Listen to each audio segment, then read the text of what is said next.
హైదరాబాద్లో ఇంత పెద్ద డైనోసరా. Hi guys, welcome back to my channel. ఈ రోజు అయితే సికింద్రాబాద్లో ఉన్న పెరేడ్ గ్రౌండ్కి అయితే మనమైతే వచ్చేసాము.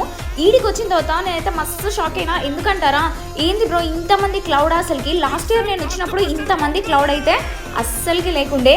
సో పెరేడ్ గ్రౌండ్కి నేను వచ్చిన వాళ్ళు ఎవరన్నా వీడియో చూస్తుంటే నాకైతే కామెంట్ చేయండి.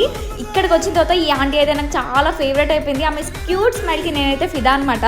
ప్రతి ఒక్క స్టాల్లో లేడీ డాన్స్ అయితే మనకైతే ఇక్కడ బిజినెస్ అయితే రన్ చేస్తారు. నాకు గనక ఈ ఇయర్ అయితే 50K క్రాస్ అయిపోయారు అనుకో, నెక్స్ట్ ఇయర్ నేను కూడా స్టాల్ అనేది పెడతా. మీరు అక్కడికి వచ్చి పక్కన సపోర్ట్ చేయాలి. వీడికి వచ్చిన తర్వాత అసలు అందరు వీడియోస్ తీస్తుంటే ఎంత క్యూట్గా సపోర్ట్ చేస్తారు. వీడైతే నాకు కైట్ తీసుకొని మరి ఎగరేస్తుండ అనమాట. నంబర్ ఆఫ్ కైట్స్ అక్కడికి అసలు మనం అక్కడ కూర్చొని కౌంట్ చేసుకోవచ్చు. ఫుల్ టైంపాస్ అయిపోతుంది మనకు అక్కడ. నేను కూడా కైట్తో ఎన్ని తిప్పలు పడ్డా అంటే అది ఎగురుతలేదు. ఈ చిండుగాడు అయితే నాకైతే అక్కడ మస్తు నచ్చిండు అనమాట. ఈ అంకుల్ అయితే ఎంత అసలు ఎట్లా ఎగరేస్తుంది చూడండి కైట్ని. తర్వాతనైతే చాలా నైట్ అయిపోయింది, 7 అట్లా అయిపోయిందని రక్త పింజర్కి డైనోసార్ బ్రోకి బాయ్